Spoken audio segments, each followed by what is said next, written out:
शरीर जन्म लेता है और शरीर ही मरता है। आत्मा न तो जन्म लेती है और न ही कभी मरती है। आत्मा अजर, अमर और अविनाशी है।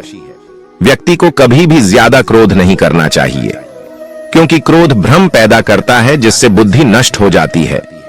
अगर आप अपने लक्ष्य को प्राप्त करने में असफल रहते हैं तो इसके लिए आपको अपनी रणनीति बदलने की जरूरत है, न कि अपना लक्ष्य। सभी मनुष्यों का निर्माण उनके अपने विश्वास द्वारा ही होता है। जो व्यक्ति जिस मान्यता पर भरोसा करता है वो वैसा ही बन जाता है। अपने अनिवार्य कर्तव्यों को पूरा करना चाहिए, क्योंकि कार्य करना पूर्ण निष्क्रियता से बेहतर है। अपने मन से सभी प्रकार के भेदभाव जैसे अपना पराया, छोटा बड़ा, मेरा तेरा आदि मिटा दें। फिर आप देखेंगे कि सब कुछ आपका है। जीवन में आगे बढ़ने के लिए और अपनी अलग पहचान बनाने के लिए यदि आपको क्रांतिकारी बनना पड़े तो इससे पीछे नहीं हटना चाहिए। जीवन में हार जीत लगी रहती है, लेकिन सफलता सिर्फ उसी व्यक्ति को मिलती है जो अपनी गलतियों और हार से सीख लेकर आगे बढ़ता है। जीवन में सफलता हासिल करने के लिए आपकी सोच का दूरदर्शी होना बेहद जरूरी है। व्यक्ति को कभी भी दूसरों की निंदा नहीं करना चाहिए। इससे वह दूसरों की ही नहीं बल्कि खुद का नुकसान करता है। निंदा से किसी भी मनुष्य की बर्बादी शुरू हो जाती है।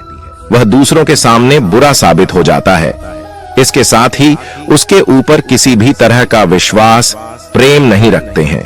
पराई स्त्री की इच्छा रखना महापाप माना जाता है।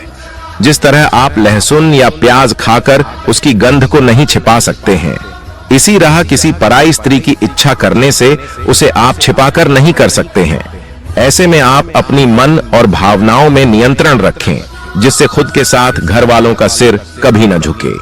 हिंदू धर्म में दान का विशेष महत्व है।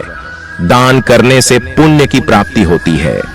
श्री कृष्ण कहते हैं कि अगर आपके अंदर दान की इच्छा है तो खुद के द्वारा कमाए गए पैसों से ही दें।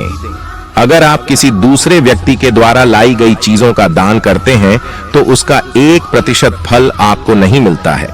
जो लोग दुख आने पर दुखी नहीं होते, सुख आने पर जिनके मन में किसी तरह का मोह या खुशी नहीं होती है, वे स्थिर बुद्धि वाले लोग होते हैं।